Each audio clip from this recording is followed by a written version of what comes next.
Bonsoir, je suis Abdessalam Boujadraoui. Le thème d'aujourd'hui porte sur un sujet qui est très important, la cancel culture. Si on ne fait pas attention, la cancel culture peut mettre à genoux tout un pays. C'est souligner que cette idéologie, en réalité, est une grave abomination. La cancel culture peut entraîner un pays vers des convulsions idéologiques. Et de même, la cancel culture peut entraîner une sidération, une paralysie de toute volonté et de toute pensée dans le pays où elle s'installe. Je voudrais donc souligner l'importance de ce phénomène qui est en train de miner et de ronger certains pays de l'Occident. La cancel culture est l'héritière, la fille légitime de quelque chose qui existait auparavant depuis déjà quelques décennies, c'est-à-dire la dictature de la pensée, la tyrannie des intellectuels sur la pensée standardisée et la pensée dirigée. On peut dire qu'il y a une dictature de la pensée lorsque un écrivain ou un auteur, un philosophe déclare que lui seul a le droit de penser. Ce fut le cas il y a déjà de cela quelques décennies avec Jean-Paul Sartre. On peut dire qu'il y a une standardisation de la pensée, c'est-à-dire la pensée standard, lorsque une élite d'intellectuels impose un modèle de pensée qu'on ne peut quitter, c'est-à-dire qu'on va tracer le cercle de la réflexion philosophique. Au-delà de ce cercle, rien n'est permis. De même, on peut dire qu'il y a une pensée dirigée lorsque on permet aux gens de réfléchir, mais leurs pensées, leurs réflexions sont orientées vers une seule direction. Tout cela a fait que nous arrivons à une situation où plus personne ne peut réfléchir et où s'installe une cancel culture, je le répète, redoutable. Mais que pourrait être une définition simple de la cancel culture? On peut dire qu'il y a cancel culture lorsque une seule personne ou un groupe de personnes entreprennent des actions contre une seule personne, un autre groupe de personnes, ou bien vers des faits historiques, vers des communautés, vers des événements, n'importe lesquels, vers des ouvrages, etc. Donc, entreprennent des actions en vue de faire disparaître ces personnes, ces événements historiques, ces publications intellectuelles.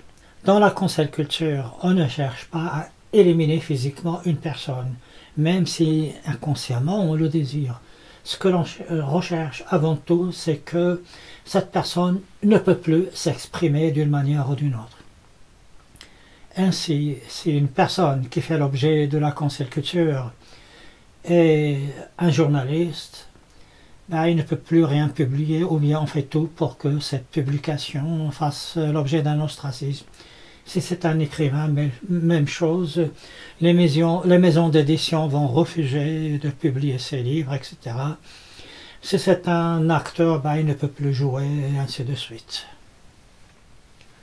S'il y a cancel culture, c'est qu'il y a au moins quelques facteurs qui sont réunis. La première chose, et elle est essentielle, c'est que ceux qui pratiquent la cancel culture savent qu'ils sont intouchables, ils peuvent pratiquer toutes les cancel cultures qu'ils voudraient et ils sont dans l'impunité. Aucune justice justement ne peut les atteindre sous prétexte d'être cette justice, d'être elle-même, de faire elle-même l'objet d'une cancel culture. Ça c'est le premier élément, c'est-à-dire l'impunité la plus totale. Le second élément est l'aide, la participation des médias de quelque forme qu'il soit dans cette cancel culture. S'il n'y a pas complicité des médias, il ne peut y avoir de cancel culture. Alors quand je dis médias, ça peut être les médias classiques, télévision, journaux, comme ceux que vous connaissez. Je ne voudrais pas citer de nom de journaux, mais également cela peut être le fait des réseaux sociaux. C'est-à-dire que ces médias vont amplifier l'action de la cancel culture. Un troisième élément qui est très important, c'est que seule la personne qui décide de la cancel culture choisit elle-même les critères de sa politique d'effacement. C'est-à-dire qu'elle va appliquer la cancel culture en se basant sur son bon vouloir, sur ses désirs, et les critères qu'elle choisira, ce seront des critères strictement aléatoires qui ne dépendent que de la personne elle-même et, comme je l'ai déjà dit, de son bon vouloir. Mais surtout, il faut savoir que dans la cancel culture, il n'y a aucun désir de arranger les choses. Au contraire, il y a un désir impérieux de destruction et encore de destruction. Dans la cancel culture, on ne construit rien. On détruit tout ce qui a été construit. Parfois, la cancel culture n'est que le reflet de problèmes et d'angoisse, voire de jalousie personnelle qui va s'exprimer à travers une politique de l'effacement qui a toutes les chances de réussir parce que, comme je l'ai déjà dit, il y a une impunité totale. Alors on pourrait penser que la cancel culture est un phénomène qui est récent. En fait, il date déjà de 2 ou 3 siècles.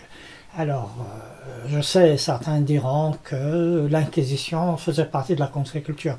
Mais ici, nous sommes dans quelque chose d'autre. Dans l'Inquisition, on essayait de garantir, c'est-à-dire de préserver un ordre social et religieux, alors que dans la cancel culture, telle que nous la connaissons, on ne veut rien garder, on ne veut pas de stabilité, on veut tout détruire.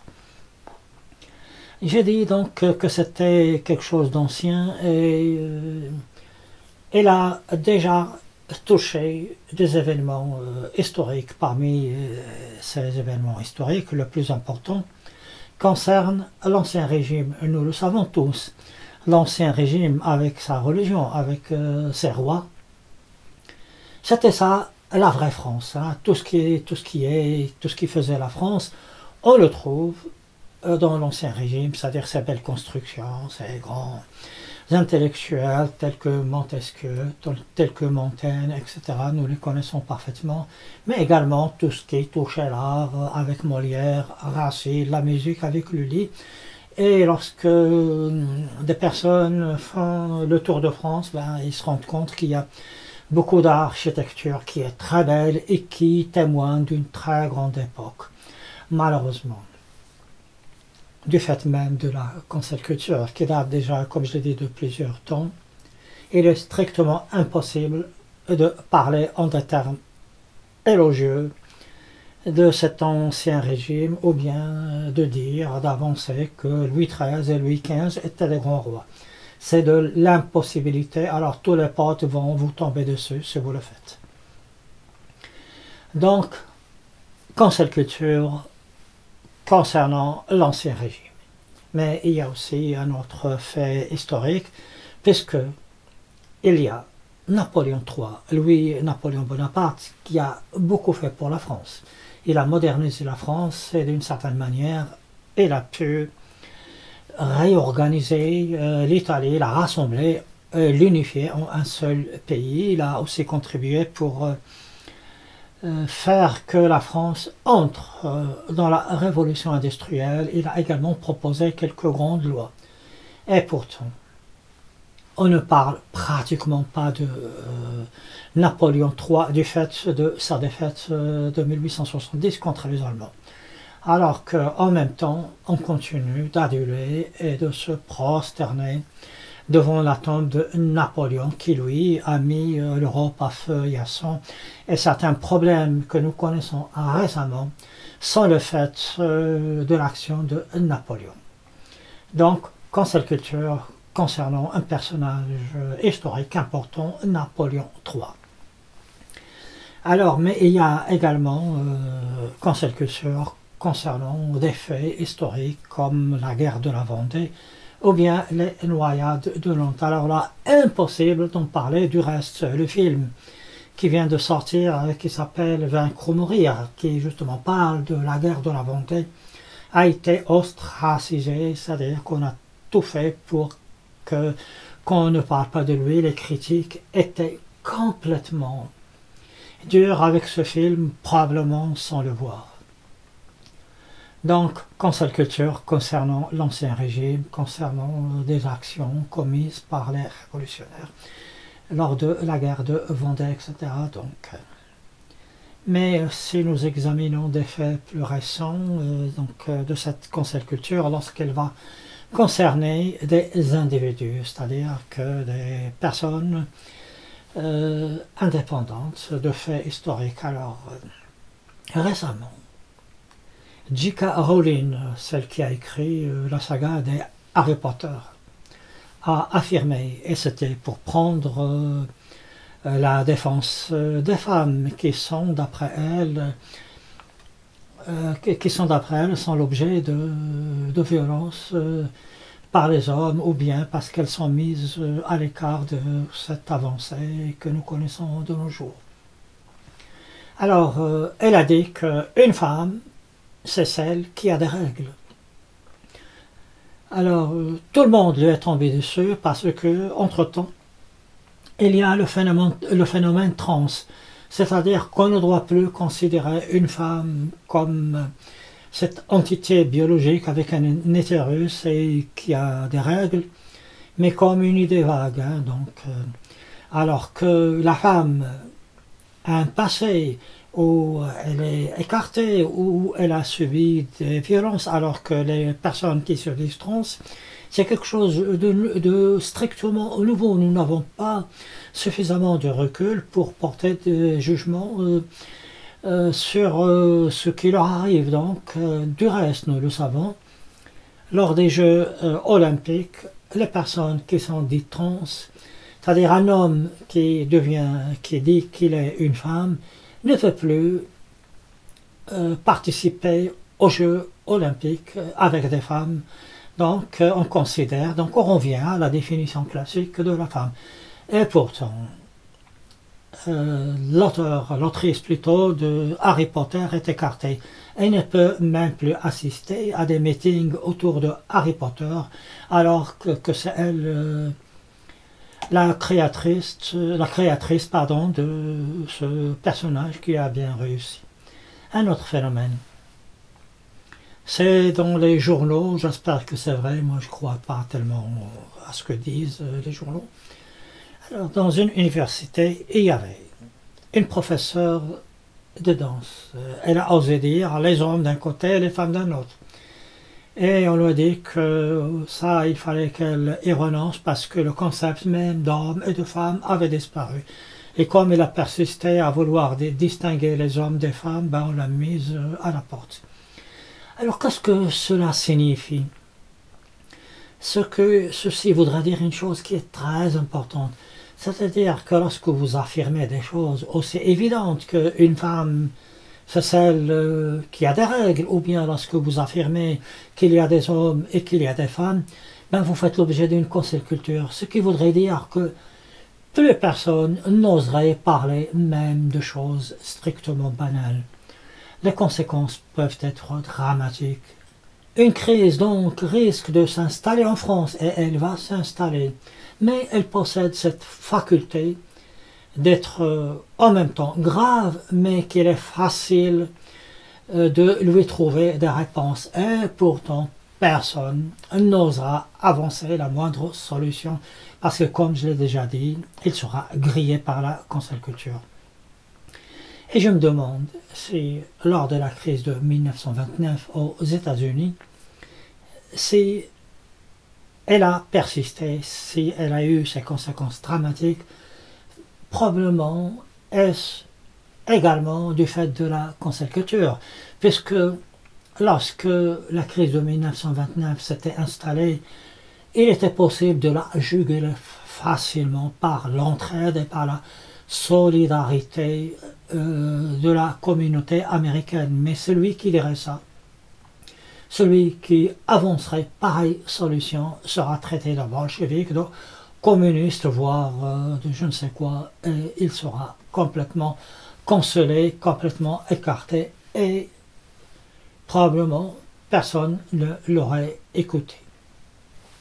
Vous l'avez compris, la cancel culture est une abomination, comme je l'ai dit au début de cette vidéo. Elle peut mettre à genoux un pays, et au risque de me répéter, elle peut entraîner des pays vers des convulsions, et je pèse bien mes mots, des convulsions idéologiques ainsi que des sidérations de toute pensée et de toute volonté de faire des choses bien. Voilà, c'est tout ce que j'avais à vous dire aujourd'hui. Je continuerai donc mes propos sur la cancel culture en abordant un thème qui est très important, c'est la contre-cancel culture, c'est-à-dire la réponse que l'on va apporter à la cancel culture. Je peux vous dire que la contre-cancel culture, la réaction à la cancel culture est également une abomination qui risque d'entraîner les pays vers des directions que j'ose à peine imaginer. Je suis Abdessalam Boujedraoui. Je vous dis donc à une prochaine fois pour la suite de mes propos sur la cancel culture.